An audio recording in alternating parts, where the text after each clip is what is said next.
As we've been sharing, it is Memorial Day weekend, and Memorial Day is set aside for remembering all of those who have given their lives in commitment to us being able to be free and maintain our freedom. And that's a commitment that we all want to honor and respect, and is very vital and important, the sacrifices that have been made.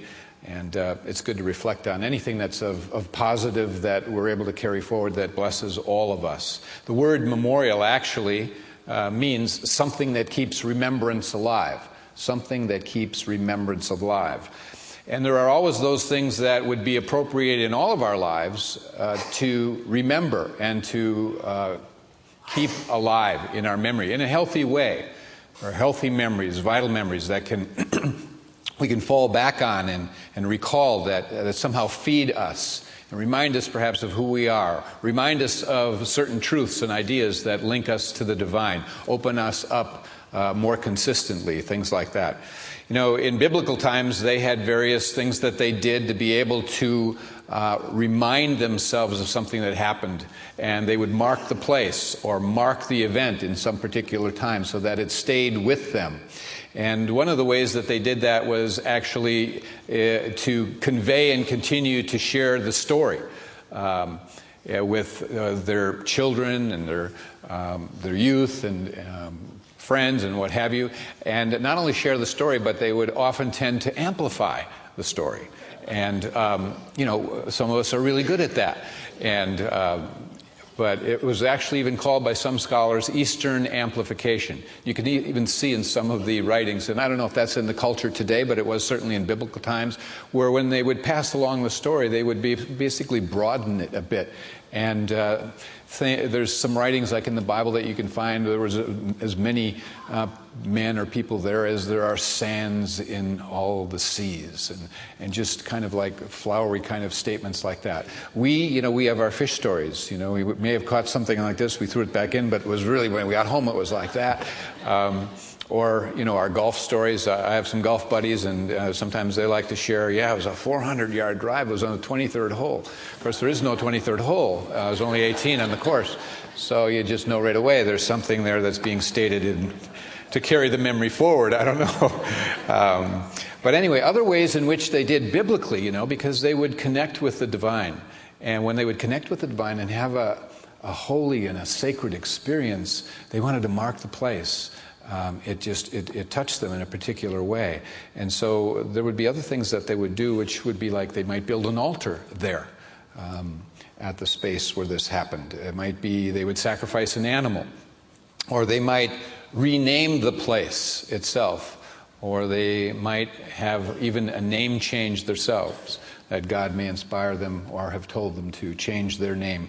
There has been such a shift in consciousness as to who they are and what they were up to. So there are accounts actually that can be found mostly real easily all through the book of Genesis, the first book of the Bible, as it relates to the many stories and incidences that have happened for the patriarchs in particular, you know, Abraham, Isaac, Jacob, and various significant communications they had with the divine, with God.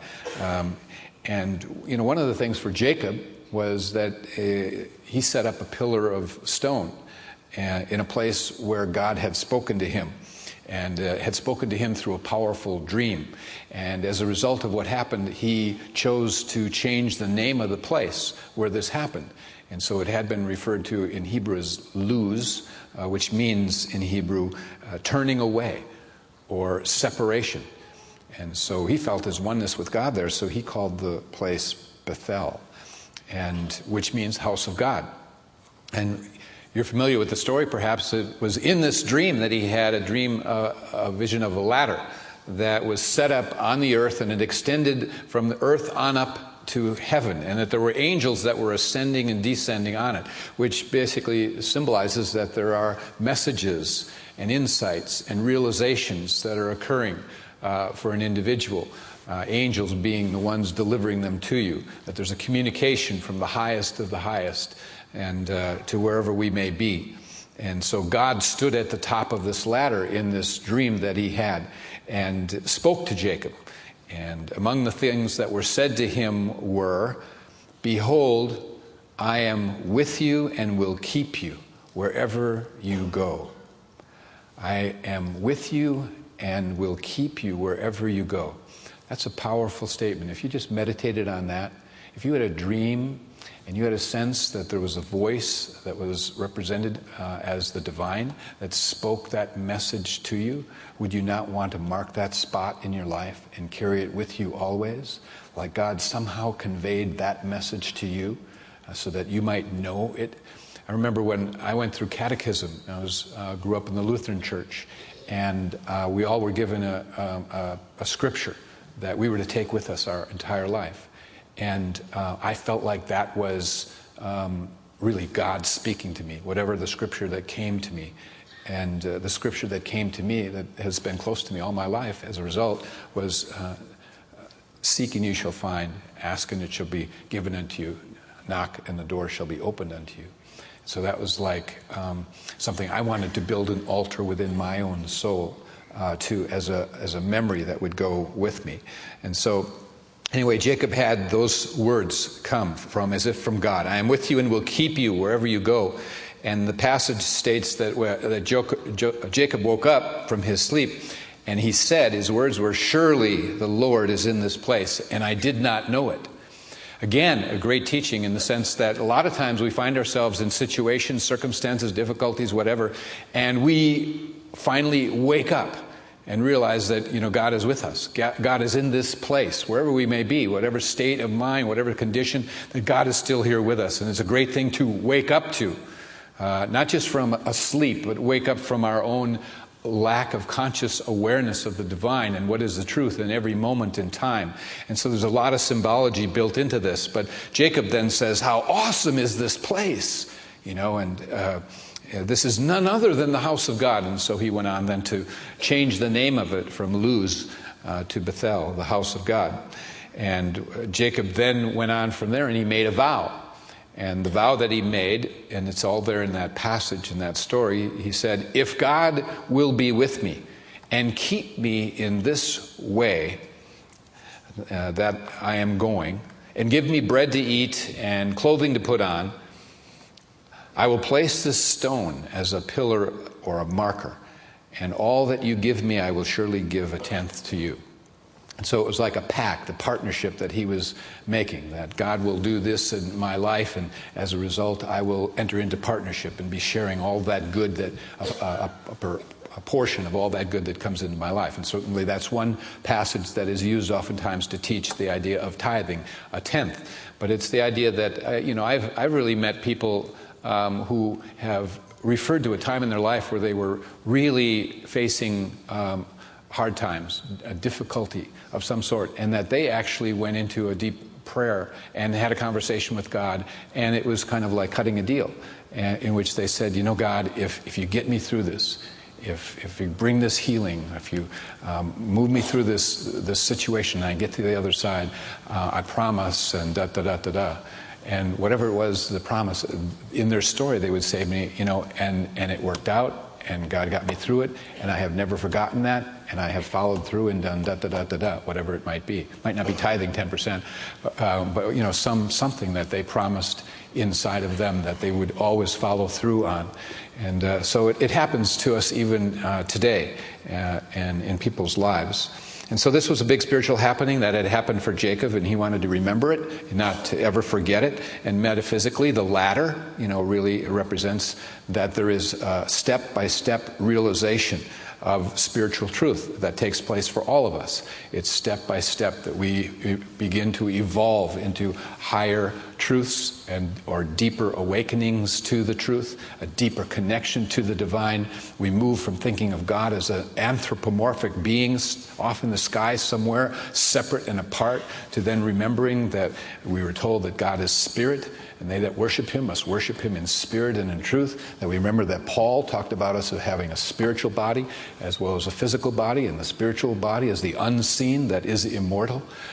We remember that we're told that scripturally God is spirit, and that we're made in the image and after the likeness of God. Therefore you and I are spirit. And so we move into states of realizing that there's a dimension of something that lives inside this form, this physical form, that is eternal and immortal.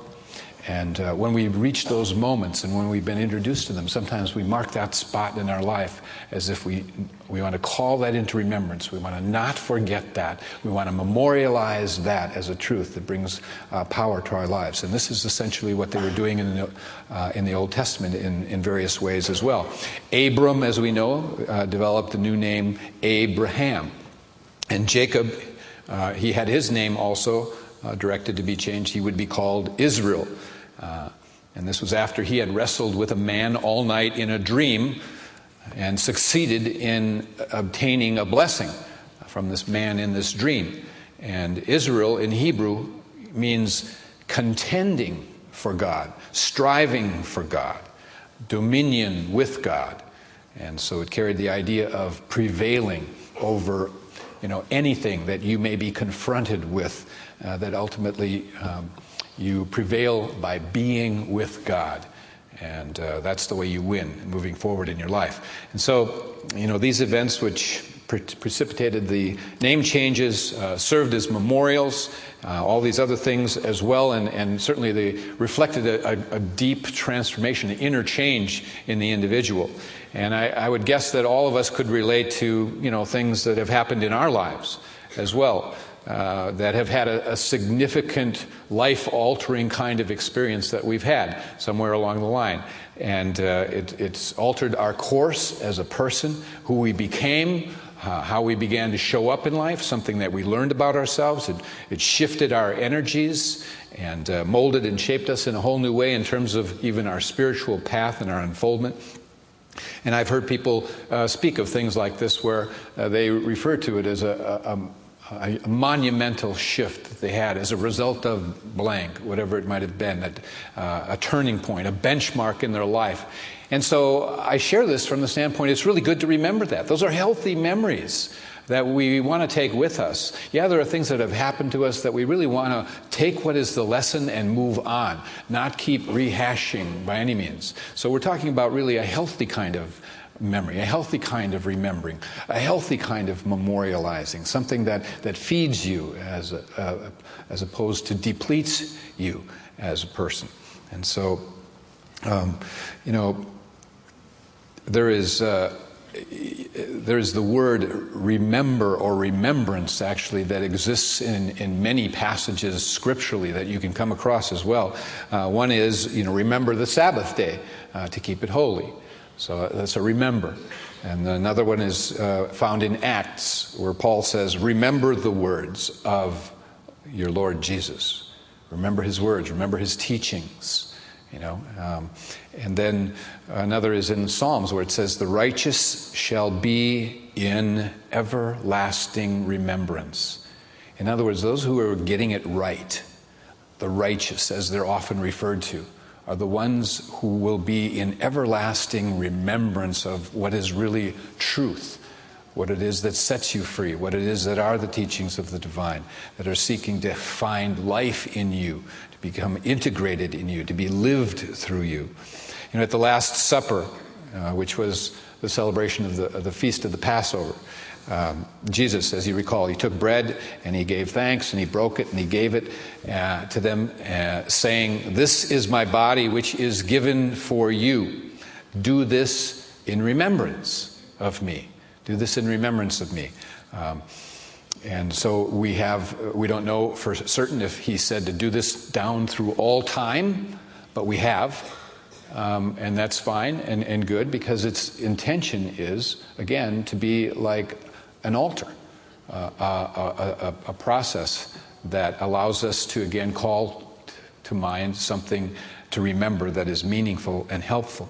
Memorial Day is about a country and its freedom, and remembering those who have given their lives, and that is very important, and that should be something we not forget and that we honor.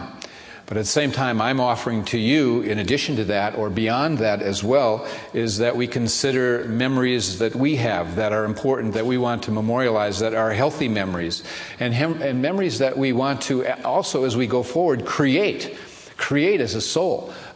Certain instances, because there are wonderful things, altars that are waiting to be built in your own mind and in your own heart, something fabulous that shifts you forward, takes you to the next highest level of realization of your connectedness to the divine.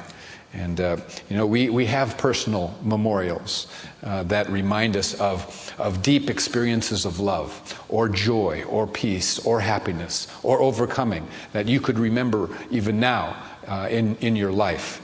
Things that contributed to who you are and who you became, things that gave you a clearer or deeper understanding of the divine and a connection to God.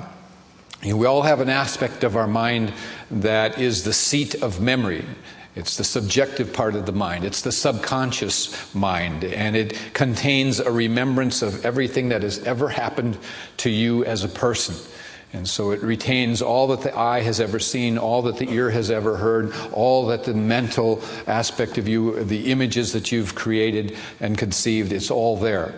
There is a sense of a memory that calls forth and shifts us back to things that happened in our life. Psychologists, in Psychology Today, there was an article that even talked about psychologists telling how certain smells trigger memories. You encounter a particular smell and it immediately transforms you or transports you back to a particular moment in time in your life and some memory, and gave examples of the smell of burning wood. It took one person back to childhood camping trips with his father. The smell of liquid fluid, or lighter fluid rather, igniting on charcoal, took an individual back to a time when they just remembered as a child parties that they would have and being there with the parents lighting the charcoal, and there was just happy times and barbecuing and things like that. There's a relationship between the certain smells experienced in early life, and they say oftentimes around the age of 5 and younger, that transport you back to pleasant feelings. And they are not necessarily odors that we smell every day. And so it's something that we haven't smelled or experienced for a while, and suddenly we do, and it just suddenly we're back into an experience that is pleasant, that reminds us of a happy time. And so it's been said that memory is the diary that we all carry with us. We all have a diary of our whole life, and there are certain aspects of that diary that basically are folded over pages, if you will. And those are the ones that we basically have given more emotion to and more significance to. And those parts of the internal diary show up and appear. Because they've been given more emotion, sometimes on a negative side, in an unhappy way, but hopefully again we've put them aside because we've learned and moved on. Other times a happy time. My aunt, I use as an example, when I was a child, I loved to go to the lake, and we'd have an outing occasionally with my cousins, and my aunt was always so afraid of the water and afraid for her 2 daughters, who were my cousins, when we would go. And it was because, and she had shared that. I remember her telling the story as a kid that she had almost drowned as a little girl in a lake. And from that time on, she'd always been afraid of getting near water. And so you could just feel her nervousness. And whenever we were at a place where we were maybe going to take a boat ride, she would not go. And, don't even begin to mention a cruise. It's just not going to happen. And so there are memories that individuals carry with them, and there are memories that masses of people have experienced together. And they remember exactly where they were on those days. And, one is when John F. Kennedy was assassinated. Another is my mother, I remember telling me about how many people, and her and others, where they were on the day that it was announced that World War II had ended and the celebration began, and what that was like. And just they remember the energy of the masses of the people being so happy that the soldiers would be coming home, and there was just such a massive feel that took place. There are special events that we all, as masses, remember. The I Have a Dream speech by Martin Luther King Jr. And certainly more recent was the experience of 9/11 that's often referred to. But there's the first landing of man on the moon, and there's the Berlin Wall coming down, and you can perhaps think of others as well. But happy memories are important, and we should always be cultivating happy memories, recalling happy memories and creating new happy memories. And, we have a journey that we go through in this life, and we should be really creating things that we can look back on. When you have a memorial service, and I just did one yesterday where a person had passed on, and you're reminded again that, what you talk about in personalizing that service is all the wonderful memories and stories that you experienced and remember with that person. Ways in which they showed up that just touched your heart, warmed your heart, made you feel close to them. We need to be thinking from time to time that we are actually in the process in living this life of bringing happy memories to people, to our youth, to our children, to family members, to friends that they won't ever forget. Kindnesses. I remember so many kindnesses and generous things that have happened to me by various people and friends and congregants, and or they've gone out of their way to help me in some way and been there and help the church. I remember of another kind of moment was my 40th birthday. That was always a while ago, but but anyway, I still remember it. And what happened was my wife put on this big surprise party, which I knew not anything about, and there were 60 or 70 people that were in my backyard, and that was really pulling something off for me not to know and to show up. And then there they were, and I remember the feeling that came over me that this all had been done, and all that must have been gone through to make this happen. And I go back to that moment. I remember that Diane also flew my brother in, and he'd never been here to Houston in all the time I'd been here. And he was in disguise. And so he didn't wear glasses, and he had glasses on. He didn't have a mustache, and he had a mustache taped on. And anyway, so I'm hugging all these people, and I'm well into the party, and I keep seeing this guy. I really don't know who he is. Who is this guy? And, he has some familiarity of the look, but still weird.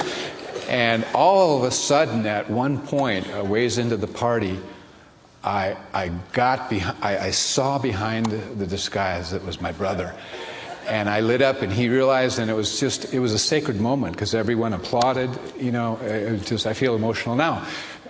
We hugged and came together, and it was just a neat moment. And so that was something that was created for me and resonates in my memory bank. It's an altar I've built internally, and we can do that for people in various ways. And so we should remember that. And I think it's so valuable to remember, too, those moments where we have really connected with God in a particular way, got a breakthrough or a deepened experience, and mark that in some way within our soul because it serves us so well. A place where we know that God came forward and strengthened us, renewed us, answered our prayers, protected us.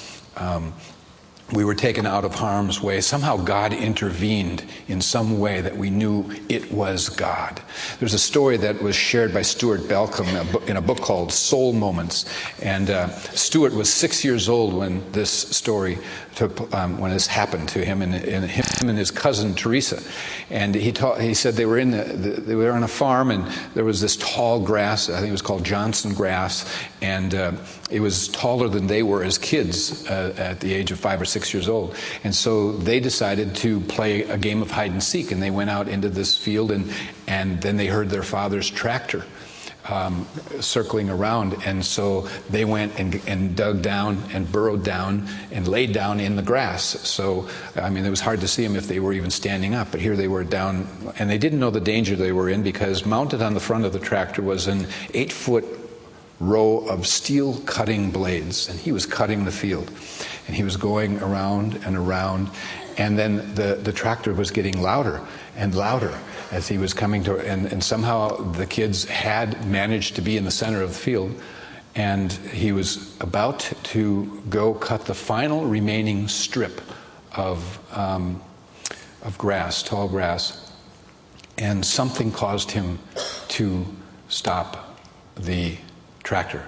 He turned the engine off, and he just sat there in the